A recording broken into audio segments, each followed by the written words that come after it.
Search for you in all the way. I search for you in love, but I never find you. I never find you. You seek for me to worship you in truth. 'Cause only you know me. I know that you know me. Springs of water welling up, eternity within my heart.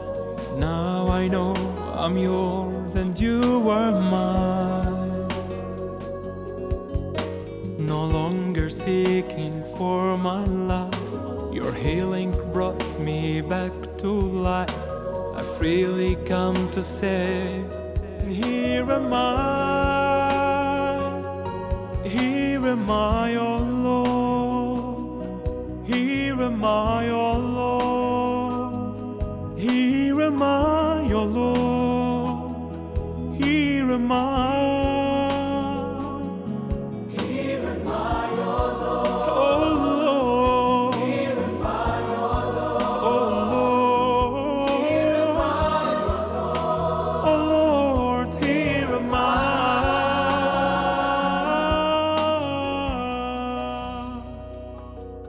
The depth of the present,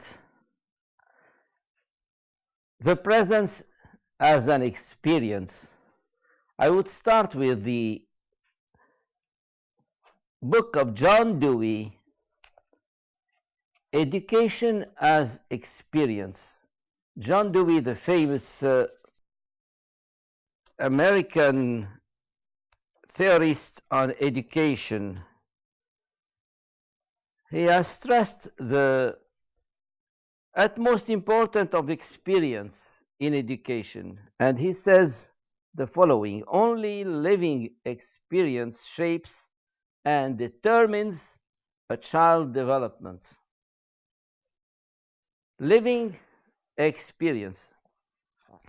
Actually, the problem of education in many countries, and mostly in Egypt, is that our education, our teaching is based on memory, on learning, rote learning.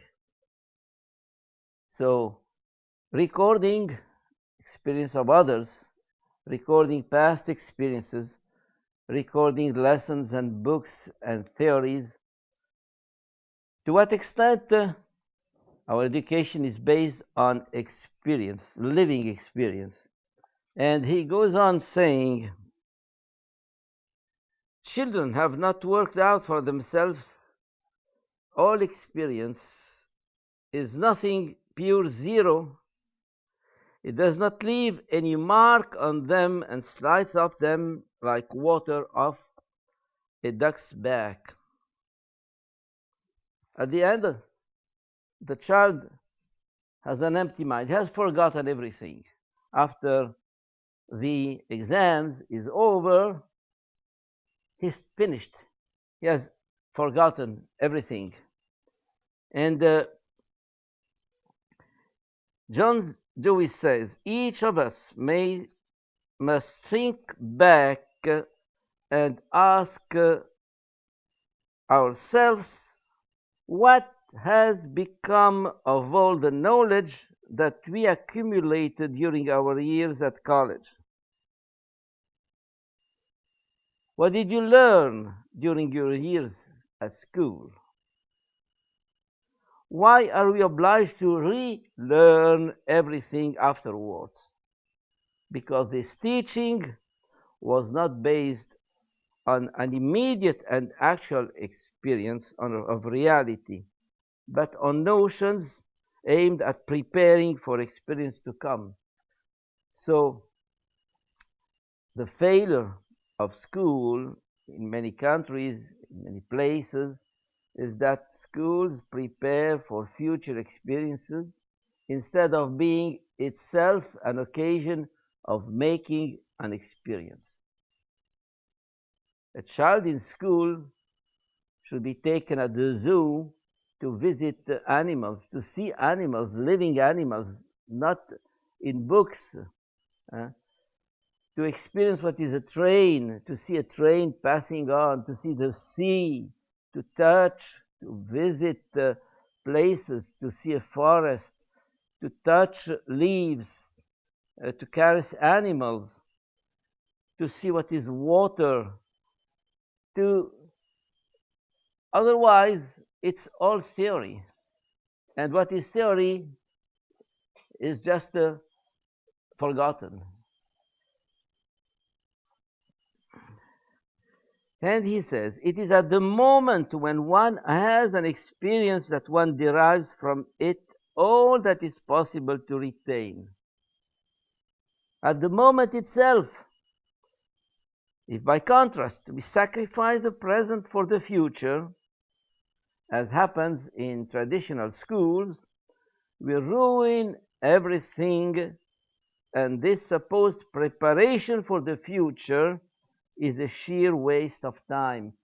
We pretend to prepare the child for future life, but he does not live his present life. And this supposed preparation is a failure, is a loss of time, it's a waste of time. We always live in the present moment and not in any other. And it is only by deriving the maximum from this passing moment that we really prepare ourselves for the future. Living the experience of the present moment to the full is the only thing that matters for our future formation. I would say a teacher which does not speak about personal experience is not interesting, is not attracting. So when we speak, we only have an impact on others as long as we draw our words from what we have lived, what we have experienced. Charles Dickens, the famous author, says, yesterday is past, forget it. Tomorrow does not exist, don't worry. Today is here, live it. The past, finished, forget it. What is done. Tomorrow does not exist, don't worry, but live the present moment. Dive in it. Make the maximum of the present. Fill to the brink the fleeting moment. Actually, to the extent that we live an experience to the full, it becomes what I call a reference. A reference. I remember some moments of my life which have become a reference. This day, at this moment, in that specific place, I have lived something which is unusual, which is unique. I have really had a shock or a change or some deep feeling. It may be a very common thing, but I just wanted to quote Marcel Proust, the famous French author. He speaks of a cake called Madeleine in French, a cake with a special taste, which long ago during his childhood he has enjoyed very much. And this taste of the Madeleine, of this cake, was present years after. And it is because he has tasted this cake with the depth of his palate that it has become a reference. Are we able to taste the moment, the present moment, to taste? I mean, to enjoy. I have a friend of mine who was saying to his daughter when she was going through the forest, be conscious Be conscious.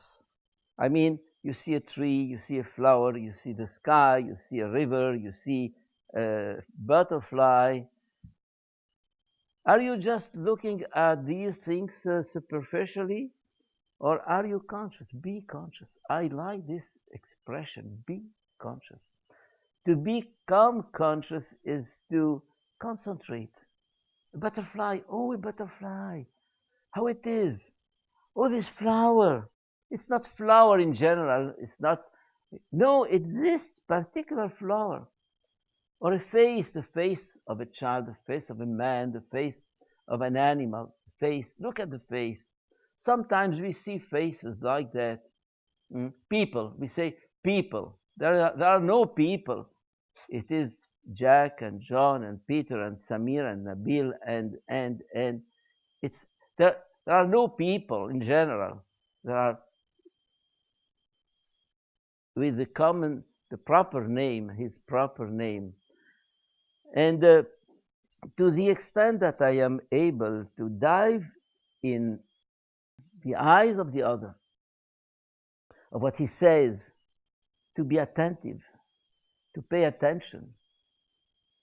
The great philosopher, French philosopher Simone Weil, who is a genius, she has a book on attention. To pay attention. To pay attention, she says, is a religious experience. It's not necessary to pay attention on God, on the saints, no. To pay attention to the reality, to be present to the present, to be present to the person who is in front of me, to be present to the action I am performing, concentrating what I do, I should do it with full attention, with full consciousness, with full interest, with full taste.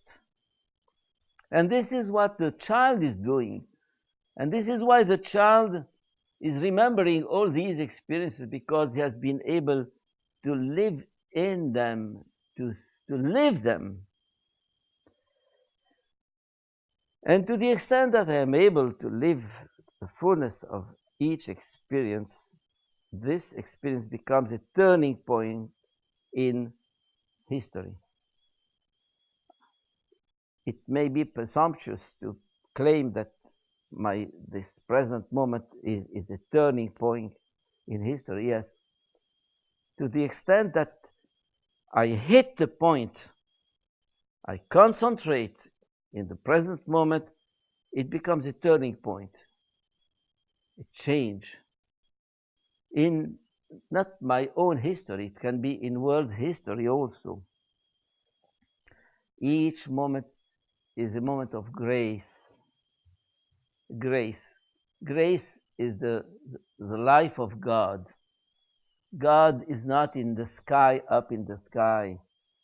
God is in the depth of my life, the depth of the action, the depth of the other, the depth of myself, the depth. There is difference between sky, which is up, and heaven, which is inside. The kingdom of heaven is within you, says Jesus. The kingdom of heaven is not up high in the sky, no. Our Father who art in heaven, heaven is not up there, but down there, but inside. And this is what many people do not get, do not catch, do not understand. Sky, the difference between sky and heaven.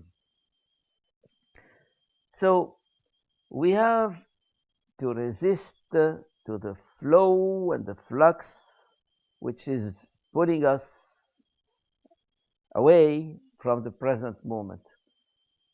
You know, our time is a time of speed. Everything is doing in great speed. We rush to the metro, we rush in the road, we drive full speed, and we think that speed brings us more. No, It uproots us from our roots, from our depths. Speed is against concentration, consciousness. So, God is the presence. God is the presence. When Moses asked God, "Who are you?" He says, "I am." I am, not I was, not I will be. I am. I am the one who is. And this name of God, Yahweh, means I am. And to the extent that I am, that I dive in the presence, that I fully live the instant, the present moment, that I can meet God, the living God. I search for you in all the way, search for you in love, but I never find you. I never find you. You seek for me to worship you in truth, 'cause only you know me. I know that you know me. Springs of water welling up, eternity within my heart. Now I know I'm yours and you are mine. No longer seeking for my life, your healing brought me back to life. I freely come to say